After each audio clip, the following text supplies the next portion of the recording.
Bismillahirrahmanirrahim. Assalamualaikum warahmatullahi wabarakatuh. Alhamdulillah wa syukurillah. Allahumma salli ala Muhammad tibil qulubi wa dawaiha wa afiyatil abdani wa sifaiha wa nuril absari wa diyaiha wa ala alihi wa ashabi ajma'in. Amma ba'du. Terima kasih sahabat sekalian, di hari ini kita bisa bertemu dalam mata kuliah pendidikan agama Islam. Kita mulakan perkuliahan kita dengan membaca basmalah bersama-sama. Bismillahirrahmanirrahim. Sahabat sekalian, yang kita akan bahas adalah kedudukan toharoh, sholat, saum, zakat, haji, dan umroh dalam kehidupan seorang muslim. Kita mulakan dengan membaca basmalah bersama. Bismillahirrahmanirrahim. Sahabat sekalian, bahasan kita adalah yaitu nilai klasifikasi toharoh menurut Islam, hikmah toharoh dalam kehidupan, kedudukan sholat dalam Islam, nilai dan hikmah sholat bagi seorang muslim dalam kehidupan, tata cara dan macam-macam saum serta hikmahnya, tata cara dan macam-macam zakat serta hikmahnya, dan tata cara pelaksanaan haji dan umroh serta hikmah dan pelaksanaannya. Oke. Tujuannya yaitu mahasiswa dapat mengetahui pengertian cara-cara hikmah toharoh dan penerapannya dalam kehidupan. Mahasiswa dapat memahami dan mampu mempraktikkan sholat berdasarkan sunnah Rasul. Mahasiswa paham dan mampu melaksanakan saum dengan baik dan benar serta memahami hakikatnya. Mahasiswa memahami manasik haji dan umroh dengan baik dan benar beserta hikmah-hikmahnya. Mahasiswa dapat memahami penting menjalin hubungan dengan Allah dalam kehidupan. Ya, yang pertama sekarang adalah toharoh. Secara istilah suci, bersih, dan secara bahasa dan istilahnya adalah menghilangkan hal yang dapat menghalangi sahnya ibadah, seperti sholat dan tawaf berupa hadas maupun najis, dengan menggunakan air atau selain itu, atau mengangkat dua najis itu dengan atau membersihkan dengan tanah. Hukum dari toharoh ada fardu ain, di mana setiap seorang muslim wajib harus membersihkan dirinya dari najis dan hadas. Kenapa? Karena toharoh merupakan solusi agar ibadah kita sah. Bicara toharoh ada dua macam. Yang pertama yaitu toharoh hakikiyah, bersuci dari najis, mughaladoh, mutawasitoh, dan muhaffafah. Yang kedua hukmiyah, bersuci dari hadas yang besar dan kecil. Bicara tentang mughaladoh berarti bicara najis yang besar, yang dimana untuk membersihkannya yaitu dengan 7 kali air ditambah 1 tanah. Dan seperti najis mutawasito, ya, di sini pertengahan, cukup dengan misalkan membersihkan, mencuci biasa pakaian karena najis. Kalau muhaffafah cukup saja misalkan dengan mencipratkan air, ya. Selanjutnya kalau hukmiyah itu seperti hadas, ada hadas kecil dan hadas besar. Kalau hadas kecil berarti seperti misalkan kentut dan lainnya, ya. Kalau mau sholat cukup dengan wudu gitu, ya. Kalau hadas besar itu harus dengan mandi besar, ya. Itu barangkali dikarenakan bermimpi ataupun melakukan hubungan suami istri. Kalau tidak ada bagaimana? Tidak ada air, maka dengan tayamum.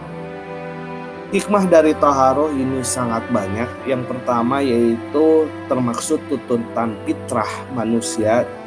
Kenapa? Karena manusia kalau tidak bersih ya menjijikkan gitu, ya, bau gitu, ya. Juga menjaga kehormatan, memelihara kesehatan, juga salah satu cara untuk mendekatkan diri kepada Allah khususnya dalam ibadah. Bicara tentang sholat adalah kewajiban seorang mukmin. Sesungguhnya sholat itu bagi orang-orang yang mukmin atau beriman adalah kewajiban yang telah ditentukan waktunya. Salat harus sanggup mengubah dari negatif ke positif. Inna sholata tanha 'anil fahsya'i wal munkar. Selanjutnya tata cara sholat harus mengikuti cara Nabi ya. Sholatlah kalian seperti aku sholat. Jadi sholat itu jangan sembrono ya. Makanya diancam dalam surat Al-Maun ya. Maka neraka wel disediakan bagi orang-orang yang sholat adalah sholat-sholat yang sembrono tadi. Selanjutnya yang meninggalkan sholat itu akan dihukum dalam neraka sakor ya. Apa yang menyebabkan kalian tinggal di neraka sakor ya? Mereka kata karena kami tidak melakukan sholat dan kami tidak pernah peduli memberi makanan orang-orang miskin. Orang-orang yang salatnya khusyuk maka akan mendapatkan kemenangan sesuai dalam surat Al-Mu'minun ayat 1 dan 2. Oke. Hikmah sholat. Yang pertama, mendekatkan diri kepada Allah, menjaga kesadaran, pengendalian diri, motivasi, terapi psikologis, memupuk rasa persamaan dan persatuan persaudaraan, mencegah dari perbuatan keji dan mungkar, menanamkan disiplin terhadap waktu, menolong memecahkan masalah. Jadikanlah sholatmu sebagai penolongmu ya. Makanya kan terkenal, jadikan kesabar dan sholatmu sebagai penolongmu. Terus menyehatkan tubuh dari setiap gerakannya ya. Oke, kita lanjut. Selanjutnya hikmah saum, sarana untuk meninggalkan yang haram-haram. Kenapa? Karena dalam sholat itu kita diajarkan menahan diri ya dari segala hal yang menyebabkan batalnya sholat. Puasa ya, termasuk makan dan minum yang dihalalkan, menumbuhkan kasih sayang karena kita merasakan bagaimana yang orang miskin rasakan, melatih diri dari diawasi oleh Allah, membiasakan seorang mukmin banyak melakukan ketaatan ya, tidak boleh dikatakan di sana pun sel darah terus ya. Terus puasa juga bisa menurunkan gula darah, ibu hamil pun sama ya, dan menyusui itu maka di sana pengaruhnya sangat luar biasa khususnya pada janin. Oke. Hikmah saum berikutnya menurunkan glukosa, udah memperangu kelenjar gondok dan lain sebagainya banyak ya. Hikmah bagi zakat bagi kehidupan, merawat harta, menghilangkan israf atau berlebihan ya, menunjukkan ketaatan kepada Allah, meningkatkan kepedulian sosial.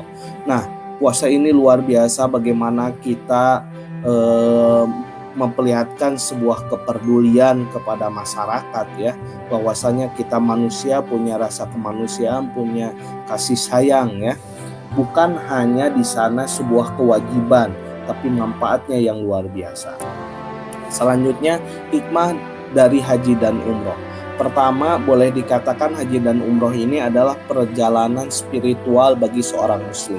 Salah satu rukun Islam ya, setelah syahadat, sholat, zakat, puasa, dan haji.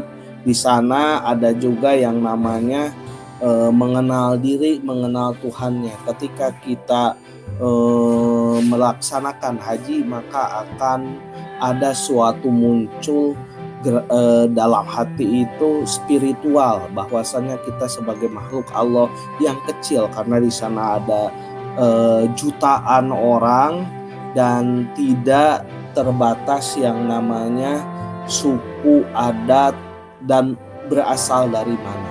Di sana banyak belajar kita bagaimana kita menerima perbedaan, menghargai perbedaan, dan di sana bahwasanya hamba Allah itu sangat-sangatlah kecil. La haula wala quwata illa billah. Nah, silakan nanti kerjakan latihan soal dan saya rasa cukup. Kita terima kasih atas kerjasamanya. Mudah-mudahan bermanfaat. Assalamualaikum warahmatullahi wabarakatuh.